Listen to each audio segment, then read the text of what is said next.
అందరి నమస్కారం. నేను మీ కొమ్మరాజు భరద్వాజ్ శర్మ. మనం ఈరోజు జ్యోతిష్ శాస్త్రంలో తెలుసుకుపోయేటువంటి క్లాస్ ఏంటంటే, ఇంతకుముందు క్లాస్లో మనం రాసులు అధిపతులను తెలుసుకున్నాం.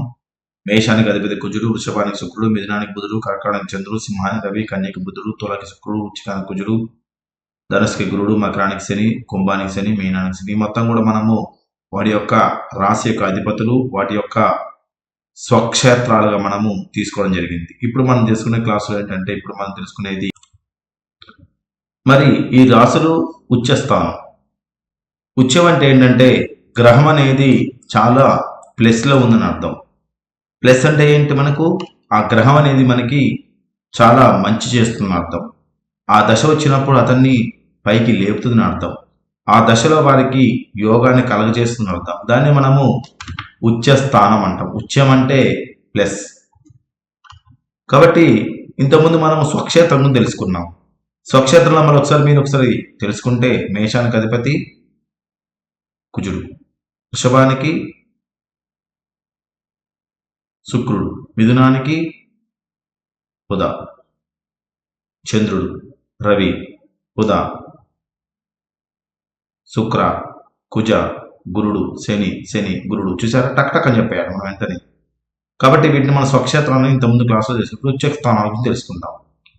ప్రతి గ్రహానికి కూడా మనకి ఒక ఉచ్చస్థానం అనేది ఏర్పాటు చేయడం జరిగింది. రవి, చంద్ర, బుధ, గురుడు, శుక్రుడు, శని, రాహుకేతులు ఛాయాగ్రహాలకు అటువంటి ఉచ్చ స్థానాలు తర్వాత తెలుసుకుందాం వాటి గురించి. ఇక ఉచ్చస్థానం. ఉత్యం అంటే మేషం ఏదైతే ఉందో, మేషరాశి అనేది కుజుడికి స్వక్షేత్రం అయితే రవికి అది ఉచ్చస్థానం. ఇక్కడ రవి మేషంలో ఉచ్చం పొందుతాడు, వృషభంలో చంద్రుడు ఉచ్చం పొందుతాడు, కన్యలో బుధ ఉచ్చం పొందుతుంది, గురుడు కర్కాటకంలో ఉచ్చం పొందుతాడు, అదేవిధంగా శుక్రుడు మీనంలో ఉచ్చం పొందుతాడు, శని వచ్చేసేసి తులాలో ఉచ్చం పొందుతాడు, కుజుడు వచ్చేసేసి మకరంలో ఉచ్చం పొందడం అనేది జరుగుతూ ఉంటుంది. వీటిని మనము ఉచ్చ స్థానాల కింద తీసుకోవడం అనేది జరుగుతూ ఉంటుంది. మళ్ళీ ఒకసారి చూడండి, రవికి మేషము, వృషభానికి చంద్రుడిది ఉచ్చస్థానము, బుధకి కన్య, గురుడికి కర్కాటకము, శుక్రుడికి మీనము, శనికి తుల, ఈ విధంగా ఏర్పాటు చేయడం అనేది జరిగింది. రవి, చంద్ర, కుజ, బుధ, గురు, శుక్ర, శని. రవికి మేషము, చంద్రుడికి వృషభము, బుధుడికి కన్య, గురుడికి కర్కాటకము, శుక్రుడికి మీనము, శనికి తుల, కుజుడికి మకరం. ఈ విధంగా ఉచ్చస్థానం అనేది ఇవ్వడం జరిగింది. ఉచ్చస్థానాలు ఖచ్చితంగా మనము మైండ్ సెట్లో ఉంచుకోవాలి. రవి తన యొక్క ఉచ్చస్థానంలో ఉన్నాడు అని చెప్పడానికి కొన్ని ఎగ్జాంపుల్స్ ఉంటాయి. ఈ చక్రాన్ని మీరు గమనించండి. ఇప్పుడు మీ క్లాస్ చెప్పాను. ఈ క్లాసులో మీకు ఏ గ్రహం అనేది ఇక్కడ ఉచ్చస్థానంలో ఉందా అనేది ఒకసారి గమనించండి. ఏ గ్రహం అయినా సరే ఈ జాతకంలో ఉచ్చస్థానంలో ఉందా? చంద్రగురు శుక్రుడు కుజక్షేత్రంలో ఉన్నారు, లేరు. సూర్యబుధ శనులు లేరు, కేతువు లేడు, కుజుడు లేడు, రాహు లేడు. ఏ గ్రహం కూడా ఇక్కడ ఉచ్చస్థానంలో లేదు. ఈ రాశి చక్రాలు మనము గమనిద్దాం. ఈ రాశి చక్రాలు మనకి లగ్నం మేషమైంది.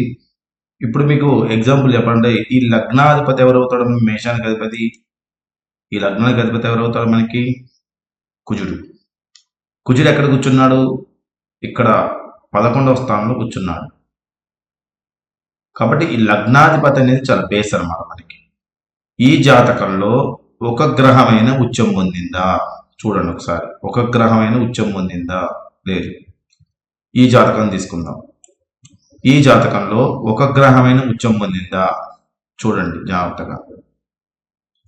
ఒక గ్రహం మాత్రం ఉచ్చం పొందిందండి. ఇప్పుడు తెలుసుకున్నది ఒక గ్రహం మాత్రం ఉచ్చంలో ఉంది. అదే మనకు ఈ బుధుడు. ఈ బుధుడు ఇక్కడ ఉచ్చస్థానం. ఇక నీచస్థానం తర్వాత తెలుసుకుందాం. ముందు ముఖ్యంగా మనం తెలుసుకునేది ఏంటంటే ఉచ్చస్థానం. బుధుడు ఇక్కడ ఉచ్చం పొందాడు. ఇక్కడ మీరు ఒక మెయిన్గా ఒకటి గమనించండి. ఇక్కడ బుధుడు ఉచ్చం పొందాడు అంటే ఒక ప్లస్ ఉందండి, చాలా ప్లస్. ఏంటి? లగ్నాధిపతి ఉచ్చ స్థానంలో ఉన్నాడు. లగ్నాధిపతి ఉచ్చ స్థానంలో ఉన్నాడు. కాబట్టి ఈ విధంగా మనము లగ్నాధిపతి ఉచ్చ స్థానంలో ఉన్నాడు, లగ్నాధిపతి నీచ స్థానంలో తెలుసుకోవడం కోసం మనము రాశిచక్రాన్ని బేస్ అవుతూ ఉంటాం. ఈ జాతకంలో మనకి బుధుడు ఒక్కడే ఉచ్చ స్థానంలో ఉన్నాడు.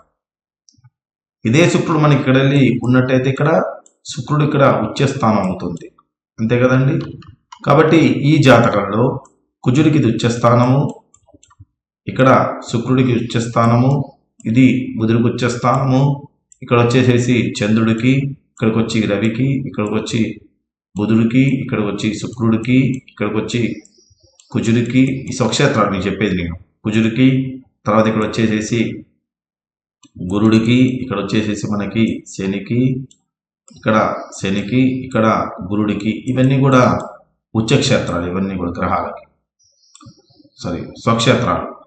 ఉచ్చక్షేత్రాలు అనేది మనకి గ్రహం అనేది ఎక్కడైతే ఉందో ఈ ఉచ్చక్షేత్రాలుగా మనము చెప్పబడుతుంటుంది. గ్రహాల ఉచ్చక్షేత్రాలు మనకి ఈ స్థానంలో రవి, ఈ స్థానంలో చంద్రుడు, ఈ స్థానంలో బుధుడు, ఈ స్థానంలో కురుడు, ఈ స్థానంలో శుక్రుడు, ఈ స్థానంలో శని, ఈ స్థానంలో కుజుడు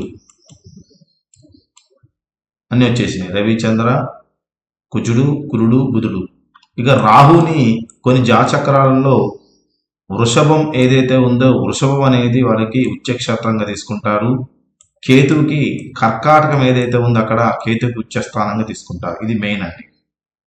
కొద్దిగా కొన్ని జాచక్రాలలో ఏంటంటే మనము కొన్ని పరాశర సిద్ధాంతం కాకుండా జమిని కానీ మిగతా సిద్ధాంతాలలో ఇది ఉచ్చక్షేత్రం తీసుకున్నారు, కానీ మనము పరాశర చెప్తున్నాం కాబట్టి పరాశర సిద్ధాంతంలో వృషభం ఏదైతే ఉందో వృషభంలో రాహు ఉచ్చక్షేత్రము, కేతు ఏదైతే ఉందో ఈ యొక్క స్థానం అనేది కేతువుకి ఉచ్చస్థానం. అసలు వాస్తవంగా రాహుకేతువులకి నీచ స్థానం లేవండి, కానీ ఆ విధంగా చెప్పడం అనేది జరుగుతూ ఉంటుంది. ఇది జాతకంలో ఉచ్చ స్థానం గురించి.